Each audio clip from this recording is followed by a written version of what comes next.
Rory, big weekend ahead. Just let's briefly look back to the game at the weekend there. Great start to the game and a great second half. In between, not as good as you'd wanted to be, maybe? Yeah, definitely, Charlie. Listen, it's been unfortunately, a habit in nearly all the games with the exception of the Armagh game. We kind of faded out of it, particularly in around that second quarter, and went too long without scoring or even threatening to score. But, I suppose we recovered well at half time, and, there's a lot of positives as well. And look, if we could, sustain that over the 70 minutes, we'd be a lot happier. Yeah.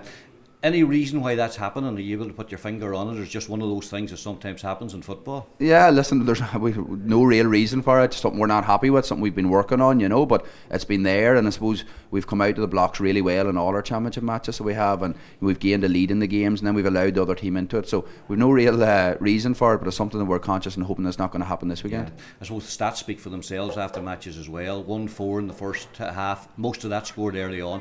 2-8 in the second half, so we doubled, and certainly the second half performance very, very good, Rory. Yeah, very pleased with the second half. I suppose at half time, it wasn't a good place to be, so it wasn't, and very much Galway in control of the game. But I thought we showed great leadership and great character in the second half, and big players came up with big moments. Yeah, and the people who came off the bench did well as well. I mean, you had to replace Eamon McGee and change things a little bit around. I thought the guys who came off the bench really impacted, particularly in those early stages of the second half, which was important. Yeah, they did. Listen, I thought Martin McElhinney coming in made a huge difference. So he did. Martin, unfortunately, was carrying a wee knock, the last number of weeks and didn't get the same training done.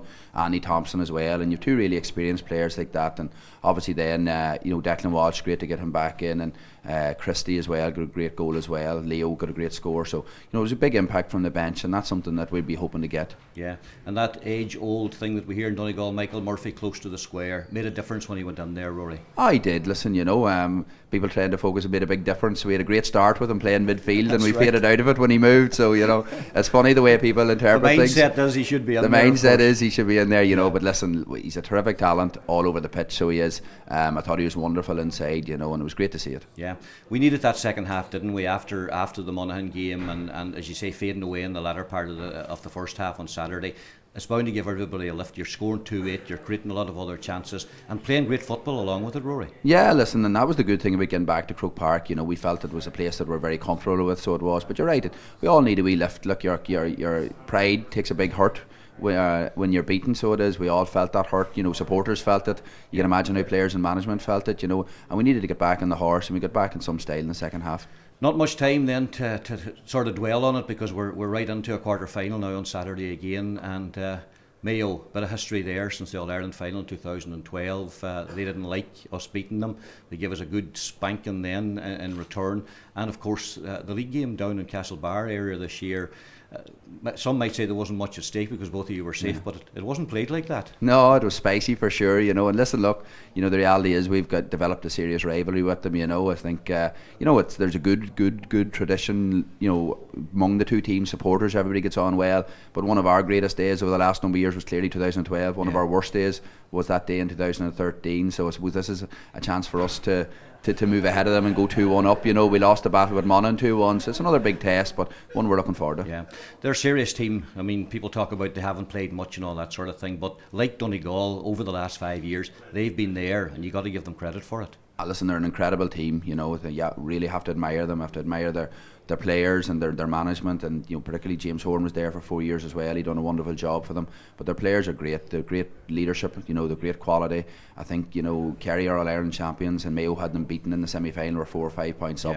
They play an incredible brand of football, and they've serious belief in themselves, and they're back at it harder than ever again. Yeah, and they've made a bit of a tactical change which got a lot of publicity with Aidan O'Shea moving up into the full forward line. People would identify that as a problem area for them. Some might say they weren't playing much in the final, but when a guy scores 3 goals and a few points, he's a serious player, and he is a handful to deal with, Rory. He's a wonderful player, so he is, and a bit like Michael, he can play anywhere from midfield up. He's a terrific talent, so he is, and I think it was inevitable at some stage they were going to play him inside, but I think it's unfair on the other Mayo forwards. I think they have a lot of top class forwards. I think Killian O'Connor's as good as what's in the country.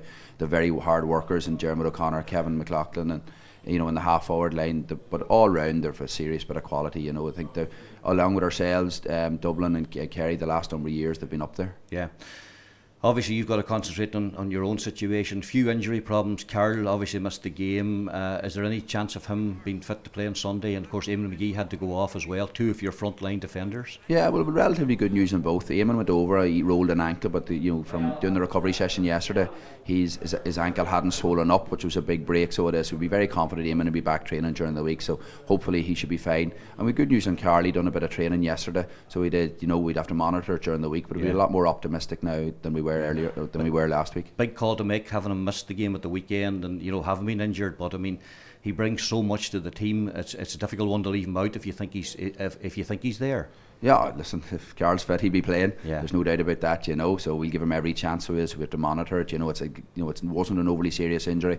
There's nobody's going to do his rehab more thoroughly and more professionally than Carl. And the early signs are very promising. It will be a wee bit tight just to see is he going to be there or not, but we'll be a lot more optimistic today. Yeah, and because of the history between the teams, Rory, we made the point about the Ulster Championship. It was repetitive, one game after another. These two teams know one another so well. They've played one another so often in big games. Tactically, they'll be pretty much aware of what the other's going to do. What sort of a game are you expecting? I'm expecting, really physical game. I think, any time we play them, there's a lot of big collisions. There's a lot of big men playing both teams around the middle of the field.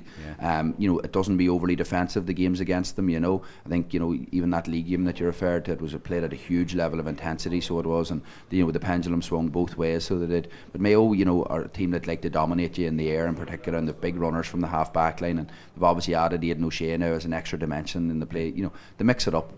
One of the key things about that league game, if we reflect back on it, was the way Donegal came back in the last 10 or 15 minutes and showed the determination not to lose that game, knowing that it was no big deal if they did. Okay, they got into a league semi-final, which was a bit of a bonus, but the attitude the guys showed that day, I suppose, reflects the rivalry between these two counties. Oh, for sure. Listen, we knew going down there, that was going to be a bit of a marker for later in the year, so it was. We were playing, it was the last game of the league, it was played in wonderful sunshine, it was going to be a good test going into the championship, and we were really pleased with the character. We had assured our safety the week before, and we trained hard that week, and the way we dug in, it showed how much, the boys wanted to try to get a result down there, and I think it'll stand to us. Yeah, and you mentioned earlier on, the big guys stood up in the second half, and a number of the younger guys as well. Owen McNeilis probably had his best game of the championship campaign. Ryan McHugh continues to impress, but the older guys, Colin McFadden, I thought had a great game at the weekend. Big Neil still doing the job for you. Neil McGee at the back, and of course Michael, as you say, so versatile. When they were most required at the weekend, they showed a desire to win that perhaps people might have questioned after that Ulster final defeat. Yeah, and I suppose that's natural, and it's in the public domain and the media. People are questioning the hunger that the boys have. We would always have felt the signs are very positive at training, but there's no doubt you have to reassess yourself when you're beaten, particularly in a provincial final like we were, and those questions had to be answered. In the second half, the boys stood up, but it's only what we'd expect from them. And I think Donegal over the last number of years, I've seen a lot of big performances from those lads, and we're hoping for that to continue. Yeah, you're not a man makes excuses, but I'll just put this point to you finally. Then it's only a 1 week turnover. Is that going to make a difference? You're carrying momentum from the second half into it, but after a tough game at the weekend, you're going into another tough one. Will it be a factor, Rory? No, not really. The only downside is the collision injuries. The wee knocks you pick. I think physically and mentally will be fully recovered. The boys started the recovery process straight after the game, so it can work both ways. The couple of wee knocks, but at the same time you have the momentum, you have the match practice. To be fair to Mayo, I think they've only had 2 championship games and I think it was 15 or 16 weeks ago since we played them in the league. I'd rather be in our shoes, having had 5 hard games where we've been tested in every one.